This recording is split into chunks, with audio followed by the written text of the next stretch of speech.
Israel के प्रधानमंत्री Benjamin Netanyahu ने एक बार फिर अमेरिका के राष्ट्रपति डोनाल्ड ट्रंप को नोबेल शांति पुरस्कार दिए जाने की पुरजोर वकालत की है।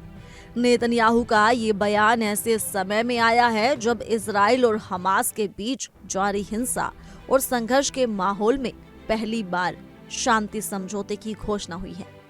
ये समझौता हाल ही में हुआ है और इसके कुछ ही घंटों के भीतर नेतन्याहू ने ट्रंप की भूमिका की प्रशंसा करते हुए उन्हें नोबेल शांति पुरस्कार का सही दावेदार बताया। इस बयान को इजरायली प्रधानमंत्री कार्यालय के ट्विटर हैंडल पर सार्वजनिक किया गया।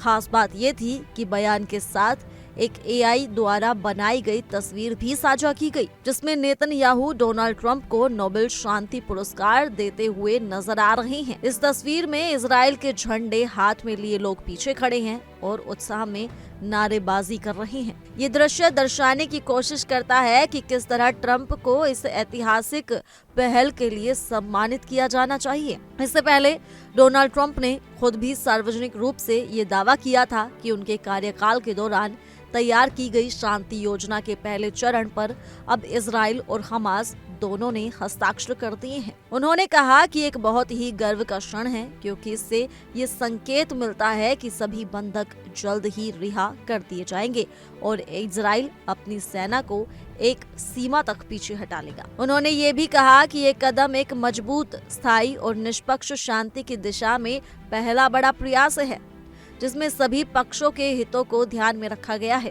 ट्रंप ने इस मौके को अरब और मुस्लिम दुनिया के लिए एक ऐतिहासिक और महान दिन करार दिया। उन्होंने इस समझौते को सफल बनाने के लिए अमेरिका के साथ मिलकर काम करने वाले देशों कतर, मिस्र और तुर्की का विशेष रूप से धन्यवाद दिया। ट्रंप के मुताबिक ये समझौता सिर्फ इजराइल और हमास के बीच नहीं, बल्कि पूरे मध्य पूर्व में स्थिरता और शांति की नींव रख सकता है। इजराइल सरकार की प्रवक्ता शोश बेडरोसियन ने भी पुष्टि की कि शांति योजना के पहले चरण के अंतिम ड्राफ्ट पर सभी संबंधित पक्षों ने मिस्र में एक बैठक के दौरान गुरुवार सुबह हस्ताक्षर किए।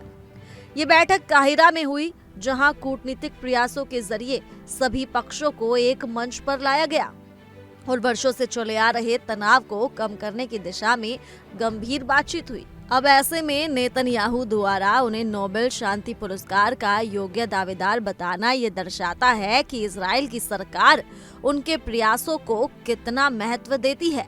अब देखने वाली बात ये होगी कि नोबेल कमेटी इस सुझाव पर क्या विचार करती है और ये शांति योजना भविष्य में कितनी कारगर साबित होती है। फिलहाल के लिए इस रिपोर्ट में सिर्फ इतना ही। ज्यादा जानकारी के लिए जुड़े रहिए इंडिया डेली के डिजिटल प्लेटफॉर्म के साथ।